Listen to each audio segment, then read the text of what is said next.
आज की क्लास में प्रेजेंट कंटिन्यूअस टेंस के बारे में पढ़ेंगे। प्रेजेंट टेंस तो हो चुका था इससे पहले। प्रेजेंट टेंस में हम प्रेजेंट टेंस के 4 भेद जो होते हैं उसमें से एक होता है सिंपल प्रेजेंट टेंस, जो पिछले दिन की क्लास में हम पढ़ा चुके हैं। और आज के क्लास में जो प्रेजेंट टेंस का दूसरा भेद है जिसका नाम है प्रेजेंट कंटिन्यूअस टेंस, आज उसके बारे में पढ़िएगा। देखिए, प्रेजेंट कंटिन्यूअस टेंस जो होता है इसको 3 नाम से जाना जाता है। प्रेजेंट कंटिन्यूअस टेंस कहिए, या प्रेजेंट इम्परफेक्ट टेंस कहिए, या प्रेजेंट प्रोग्रेसिव टेंस कहिए। ये तीनों नाम से जाना जाता है। देखिए, present continuous tense, present imperfect tense या प्रेजेंट प्रोग्रेसिव टेंस, तीनों में से किसी भी टेंस का हम नाम लें तो एक ही अर्थ का बोध होता है, जिसका मतलब होता है अपूर्ण वर्तमान काल। क्या अर्थ होता है?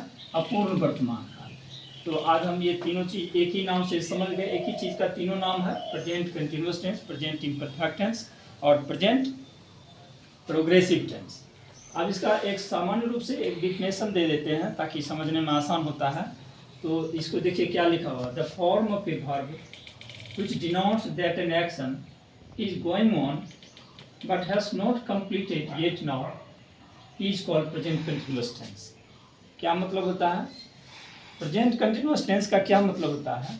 The form of a verb, क्रिया का वह रूप, which denotes that an action, जो यह बोध कराता है कि कोई कार्य is going on, चल रहा है। क्रिया का वह रूप जो यह बोध कराता है कि कोई कार्य चल रहा है, but has not completed yet now, लेकिन अभी तक यह समाप्त नहीं हुआ है। कार्य जारी है, कार्य चल रहा है लेकिन अभी तक समाप्त नहीं हुआ है। तो क्रिया के इसी रूप को क्या कहते हैं? is called present continuous tense। क्रिया के इसी रूप को प्रेजेंट कंटिन्यूअस टेंस कहते हैं। मतलब सारांश के रूप में इसको या एक पंक्ति में कहना चाहेंगे तो क्रिया के वह रूप जिससे यह बोध हो कि कोई कार्य चल रहा है और अभी तक समाप्त नहीं हुआ, उसे सिंपल प्रेजेंट टेंस उसको प्रेजेंट कंटिन्यूअस टेंस कहते हैं। यही इसका डेफिनेशन है। इसका हिंदी क्रिया के हिसाब से कुछ पहचान भी होता है जो आपको समझने में आसान होगा, बनाने में भी और पहचान करना आसान हो जाएगा। इसलिए हम थोड़ा सा ये प्रारंभिक स्तर की बात इसमें भी जोड़ दिए हैं ताकि आपको पहचानने में दिक्कत न होगी। कहीं पर अगर हिंदी सेंटेंस में लिखा रहता है, अब उसका अचानक हमको अंग्रेजी में उसका अनुवाद करना होता है, तो ऐसी परिस्थिति में आपको परेशानी हो सकती है पहचान के अभाव में। इसीलिए हम पहचान भी स्पष्ट कर देते हैं कि हिंदी क्रिया के अंत में रहा है, रही है, रहे हैं लगे रहते हैं।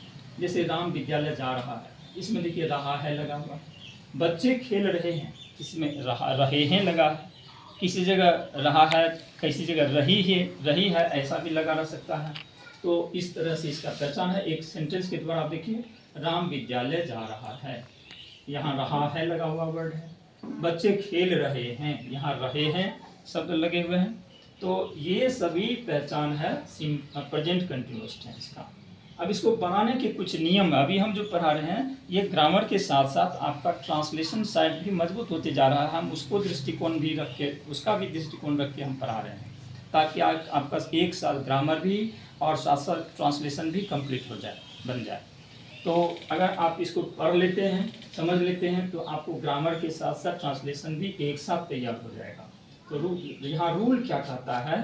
रूल इसका कहता है subject plus auxiliary verb plus V four plus हो। यहाँ अंडर ब्रैकेट लिखे हुए हैं, इसको अलग से समझा देते हैं, समझ लीजिए। अगर हम इसको लैंग्वेज में लिखाएंगे तो चैप्टर बड़ा हो जाएगा और वीडियो का समय ज़्यादा बढ़ जाएगा। हम आपको शॉर्ट में और विस्तृत रूप से ही दोनों दृष्टिकोण से हम लोग ऐसे तरीका निकाल करके पढ़ा रहे हैं कि आपको समझ में भी आ जाएगा और यह कोई चीज़ छूटेगा भी नहीं। अब इसका रूल लिखेंगे तो बहुत विस्तार हो जाएगा। पहले सब्जेक्ट लिखते हैं, इसके बाद ये लिखते हैं, इसके बाद वर्ब के अंत में एनजी लगाते हैं, बहुत सारा कुछ नियम लिखना पड़ जाता है। और जितनी बात लिखेंगे उतनी बात आपको बोल कर तो सुना ही रहे हैं और इस स्ट्रक्चर पर आप आसानी से शॉर्टकट में समझ लीजिएगा। तो इसलिए हम ऐसे लिखे हैं। देखिए, रूल कहता है सब्जेक्ट प्लस ऑक्सिलरी वर्ब। यहाँ ए और भी का मतलब लीजिएगा ऑक्सिलरी वर्ब। ऑक्सिलरी वर्ब का मतलब होता है सहायक क्रिया। सहायक क्रिया कहते हैं is, are, am, was, were, has, have, had. ये सभी आपको पहले के चैप्टर में खूब पढ़ाए हुए हैं, आप देख सकते हैं ऑक्सिलरी वर्ब के चैप्टर में जाके।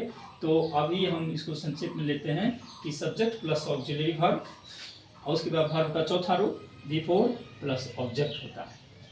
अब ऑक्सिलरी वर्ब में हम यहाँ संकेत में दे देते हैं, ब्रैकेट के अंदर इसलिए दे दिए हैं कि ऑक्सिलरी वर्ब में तो सब टेंस आता है, is, are, am, was, were, has, have, had सब आता है। तो ऑक्सिलरी वर्ब केवल दे देने से तो काम चलेगा नहीं, इसमें कुछ पहचान भी तो होना चाहिए कि ऑक्सिलरी वर्ब के अंतर्गत कौन सा चाहिए यहाँ। तो जो प्रेजेंट टेंस का बोध कराने वाला ऑक्सिलरी वर्ब है वह कौन सा है, तो वह है इज, आर, एम। बस यही तो ऑक्सिलरी वर्ब की ज़रूरत है इस प्रेजेंट इम्परफेक्ट टेंस के चैप्टर में। तो इसलिए यहाँ हम ब्रैकेट में समझाने के लिए भी दे दिए, समझने के लिए भी, और यहाँ इसका स्ट्रक्चर के रूप में ऑक्सिलरी वर्ब के रूप में यहाँ संक्षेप में दिए हुए।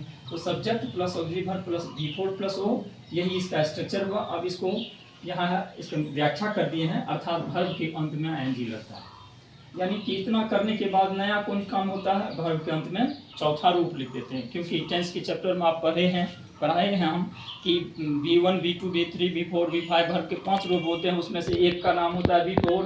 बिफोर का मतलब होता है जब वर्ब के अंत में एनजी लगा देते हैं तो वह बिफोर कहलाने लगता है। तो इसीलिए यहाँ हम वैसे भी इंडिकेट कर दिए हैं कि वर्ब के ऑक्सिलरी वर्ब के अंत में ऑक्सिलरी वर्ब के बाद नोट यहाँ है, अर्थात वर्ब के अंत में एनजी लगता है, ये क्लियर कर दिया।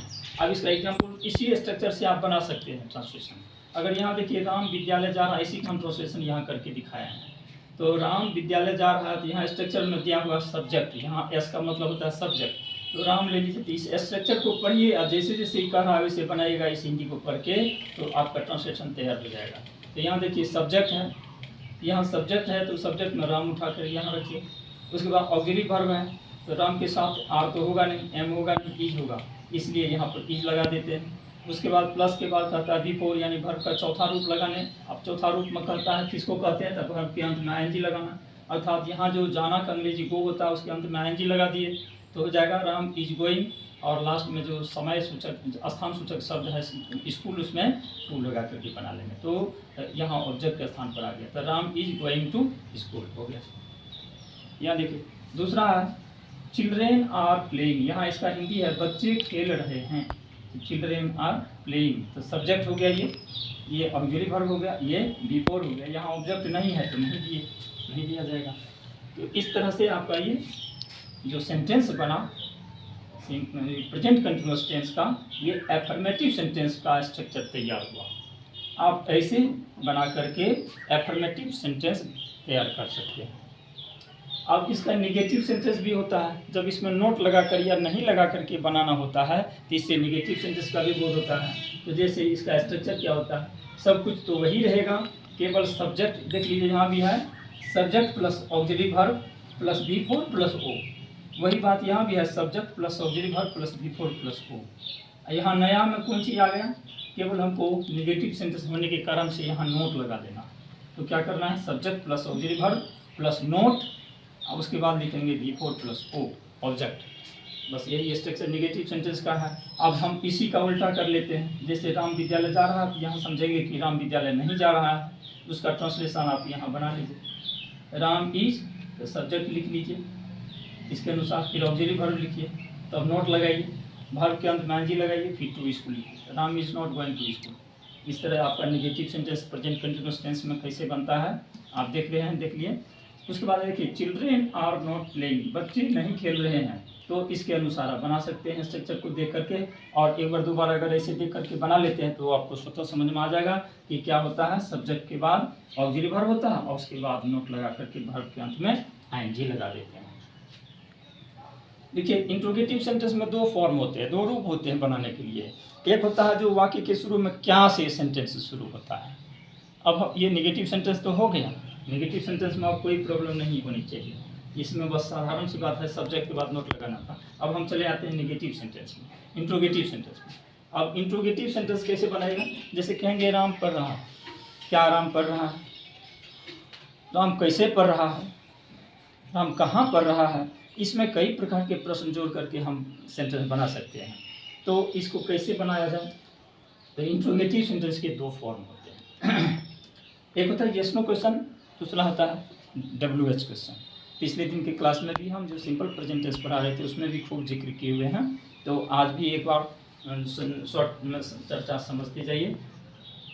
यह है इंट्रोगेटिव सेंटेंस में जो येस नो क्वेश्चन होता है, जिस प्रश्न का उत्तर हाँ या नहीं कहने से स्पष्ट हो जाए उसे येस नो क्वेश्चन कहते हैं। और ऐसे प्रश्न हिंदी में, ऐसे वाक्य हिंदी में हमेशा क्या से शुरू होता है। कौन चीज़ शुरू होता है, हिंदी में क्या से शुरू होता है। तो यहाँ देखिए क्या राम विद्यालय जा रहा है, क्या बच्चे खेल रहे हैं। यहाँ पर एक बड़ी विशेषता क्या है यस नो क्वेश्चन में, खास करके प्रेजेंट कंटिन्यूअस टेंस में, कि क्या का इंग्लिश व्हाट होना चाहिए ना, ये व्हाट नहीं लगता है।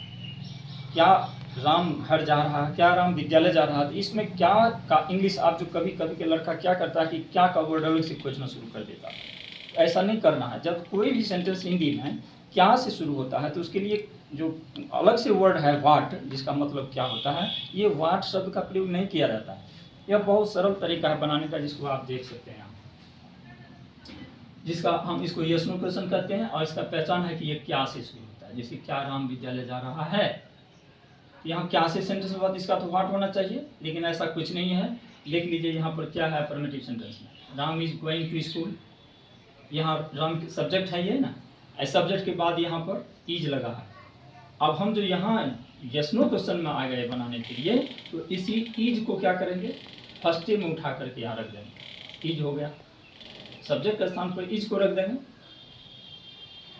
और इसका जो सब्जेक्ट है, सब्जेक्ट इज के बाद रख देंगे। बस इसका थोड़ा उल्टा कर देना। अफर्मेटिव सेंटेंस का ये स्ट्रक्चर है, Ram is going to school, इसी इज को यहाँ करिए, राम को यहाँ कर दीजिए। तो यही बात यहाँ हुई है, इज यहाँ आ गया, राम इसके बाद लिखा गया है। इस प्रकार हो गया राम इज राम। बस अंतर यही है, यही स्ट्रक्चर आपको यहाँ भी मिल रहा है। पहले यहाँ ऑक्सिलरी वर्ब लिखे, ये हो गया ऑक्सिलरी वर्ब, और उसके बाद सब्जेक्ट लिखे, सब्जेक्ट हो गया। बाकी सब स्ट्रक्चर सेम है, बिफोर प्लस ऑब्जेक्ट, इस तरह से ही लिखा गया है। इस तरह से आपका हो गया। इसमें देखना है example, is Ram going to school. फिर यहाँ देखिए आर चिल्ड्रेन प्लेइंग, यहाँ क्या किया, चिल्ड्रेन आर प्लेइंग होना चाहिए, बच्चे खेल रहे हैं। यहाँ क्या जो लगा हुआ है तो उसके लिए क्या किए, चिल्ड्रेन से पहले आर लगा दिए, आर चिल्ड्रेन प्लेइंग हो गया। यहाँ क्या का इंग्लिश वर्ड अलग से जोड़ा नहीं जाता है। कौन में, यस नो क्वेश्चन में। जो पहचान क्या है कि हिंदी में वह क्या से शुरू किया रहेगा। कोई भी सेंटेंस जो हिंदी क्रिया में, हिंदी सेंटेंस में क्या से स्टार्ट होगा, तो उसका इंग्लिश वर्ड जो बनाएंगे तो उसके ऑक्सिलरी वर्ब को ही फर्स्ट में कर देंगे, सब्जेक्ट उसके बाद लिखेंगे। लेकिन क्या का इंग्लिश अलग से व्हाट, ऐसा कुछ नहीं लिखना है। तो हो गया ये यस नो क्वेश्चन। अब आते हैं इंट्रोगेटिव सेंटेंस में। इंट्रोगेटिव सेंटेंस में जो होता है, यह अगर आप इसको ठीक से समझ लिए हैं तो यह समझना बिल्कुल आसान है। कैसे आसान है इसको देखिए। Is Ram going to school, अगर हम आपको कहेंगे क्या राम विद्यालय जा रहा है, अगर हम कहना चाहेंगे राम विद्यालय क्यों जा रहा है, अगर हम यह कहना चाहें कि राम विद्यालय क्यों जा रहा है, यहाँ तो है क्या, यहाँ हम क्यों वाई लिखे हैं, राम विद्यालय क्यों जा रहा है, तो हम कैसे बनेंगे, is Ram going to school. यह बहुत बारीकी से देखने की जरूरत है, जो आसानी से आप समझ सकते हैं।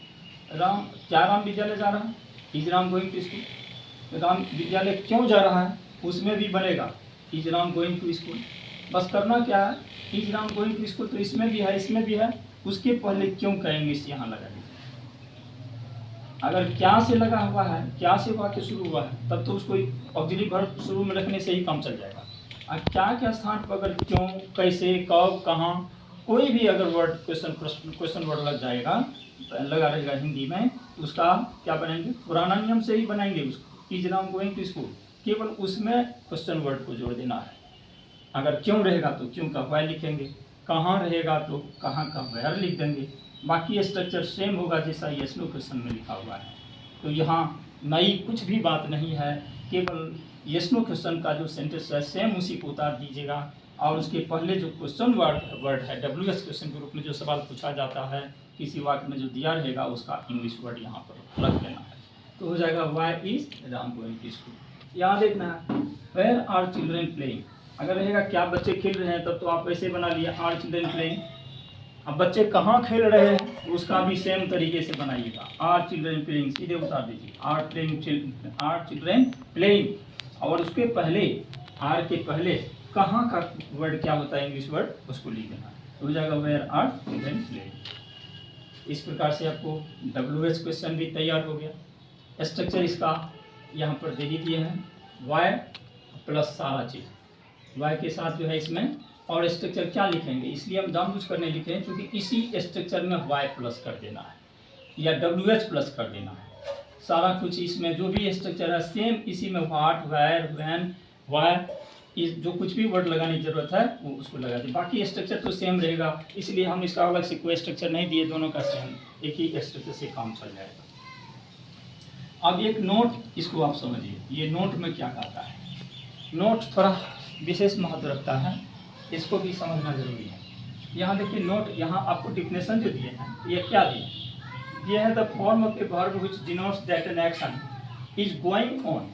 यहाँ के वह रूप, या कि जिस रूप से यह बोध हो कि कोई काम चल रहा बट हैज नॉट कंप्लीटेड, और समाप्त नहीं हुआ, चल रहा हो और समाप्त नहीं हुआ,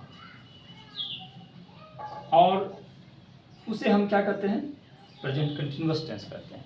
कब चल रहा हो, वर्तमान समय में चल रहा हो, जो अभी तक चल रहा हो, समाप्त नहीं हुआ।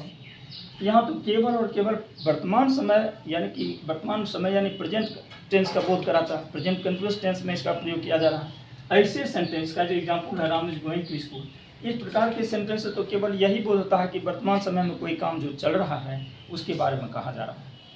तो इससे तो यही बोध होता है प्रेजेंट कंटिन्यूअस टेंस का प्रयोग कहाँ होता है, वर्तमान समय के जारी अवस्था में किसी कार्य का बोध कराने के लिए होता है। लेकिन इसके अतिरिक्त प्रेजेंट कंटिन्यूअस टेंस का प्रयोग फ्यूचर टेंस व्यक्त करने के लिए भी होता है। यही इसके नोट में हम विशेष रूप से लिखे हुए हैं। प्रेजेंट कंटिन्यूअस टेंस के द्वारा फ्यूचर टेंस को व्यक्त किया जाता है, फ्यूचर टेंस को भी व्यक्त किया जाता है, फ्यूचर टेंस को भी व्यक्त किया जाता है। वो कैसे होता है, इसका शर्त क्या है कि हम प्रेजेंट कंटिन्यूअस टेंस के द्वारा फ्यूचर टेंस व्यक्त कर सकते हैं, इसका क्या शर्त है, तो किसी वाक्य के साथ फ्यूचर सूचक शब्द, फ्यूचर सूचक समय लगे रहते हैं। क्या लगते हैं, फ्यूचर सूचक समय शब्द समय का बोध कराने वाला शब्द लगा रहता है। जैसे I am going to Patna, अगर केवल आप इतना बोलिएगा तो ये फ्यूचर टेंस का बोध नहीं करेगा, इसका मतलब हुआ मैं पटना जा रहा हूँ। इसका मतलब यही हुआ कि आप रास्ते में हैं, आप अपने सारे सामान के साथ तैयार होकर के रास्ते में कहीं जा रहे हैं, ये वह पटना मतलब जाना। ये अगर आप इसमें यहाँ तक लिखेंगे तो काम के जारी अवस्था का बोध कराया, जो वर्तमान समय यानी प्रेजेंट कंटिन्यूअस का बोध कराया।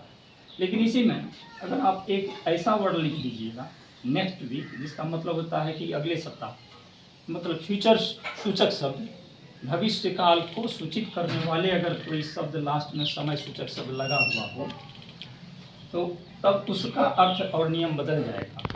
तब हो जाएगा I am going to Patna next week, इसका मतलब हो जाएगा अगले सप्ताह में पटना जा रहा हूँ। इसका मतलब अभी तो जा नहीं रहे हैं, कोई तैयारी अभी नहीं, अभी जाने की नहीं है।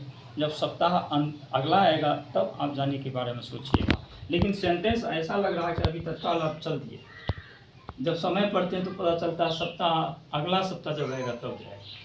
तो ऐसे में समय सूचक शब्द जब लगा दिया जाता है लास्ट में फ्यूचर टेंस को सूचित करने वाले कोई वर्ड, तब उसको इसी प्रेजेंट कंटिन्यूअस टेंस से हम फ्यूचर टेंस में भी ऐसे सेंटेंस को व्यक्त कर सकते हैं। जैसे he is going to start his business next year, वह अपना बिजनेस अगले साल शुरू करने जा रहा है। अगला साल आएगा तब अपना बिजनेस शुरू करेगा, लेकिन सेंटेंस का स्ट्रक्चर इस तरह से है, लगता है अभी ये शुरू करने जा रहा है या कर रहा है। तो समय सूचक शब्द में एक विशेष चमत्कार है, जो किसी भी सामान्य जो जारी अवस्था है कार्य को दिखाने के लिए ऐसे सेंटेंस के द्वारा भी वह फ्यूचर टेंस को व्यक्त करा देता है। इसी नोट को आपको हम समझाने की कोशिश कर रहे थे। तो चलिए आज प्रेजेंट कंटिन्यूअस टेंस का जो बेसिक स्ट्रक्चर है, जिसमें आप कैसे सेंटेंस ट्रांसलेशन बनता है, उसका परिभाषा क्या है, उसका पहचान क्या है, और उसको कई तरीके से जो बनाने का रूल है, निगेटिव इंटोगेटिव, ये सब आपको सारे स्ट्रक्चर जानकारी दिए हैं। आप यथासंभव कोशिश कीजिएगा इसको समझने का, और हम उम्मीद करते हैं कि ये बेसिक स्ट्रक्चर जो अभी हम पढ़ा है सिंपल प्रेजेंट कंटिन्यूअस टेंस के अंतर्गत आप अच्छी तरह समझ गए होंगे। अगले दिन इसका कहाँ कहाँ प्रयोग होता है हमारे दैनिक जीवन में प्रेजेंट कंटिन्यूअस टेंस का, इसके बारे में विस्तार से पढ़ेंगे। तो आज बस आज की क्लास में